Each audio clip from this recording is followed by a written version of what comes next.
ناظرین تستوسر न्यूज़ में खबर शामिल करते हैं मकवल कलां से, जहां Indus highway to Makwal Kalan road की तामीर में नाकिस मटीरियल का इस्तेमाल धड़ल्ले से जारी है। अहम खबर से आपको आगाह कर रहे हैं मकवल कलां से, जहां इंडस हाईवे ता मकवल कलां तकरीबन 6 से 7 किलोमीटर रोड की तामीर में नाकिस मटीरियल का इस्तेमाल किया जा रहा है।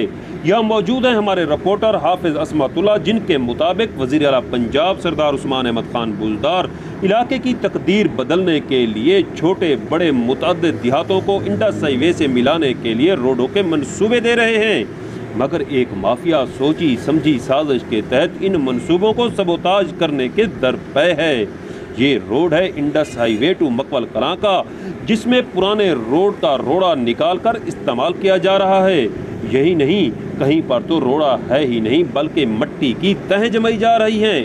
मान लेते हैं कि पुराना रोड़ा बतौर सब बेस इस्तेमाल किया जा सकता है, मगर सवाल ये उठता है कि सब बेस के तौर पर इस्तेमाल किए जाने वाले इस रोड़े को मयारी बनाने के लिए क्या इसकी सफाई की गई? इसे छानना लगाकर तारकोल और मिट्टी अलग की गई। सवाल ये भी कि इस तरह इस्तेमाल होने वाला रोड़ा क्या मतलूबा मयार की मजबूती दे पाएगा?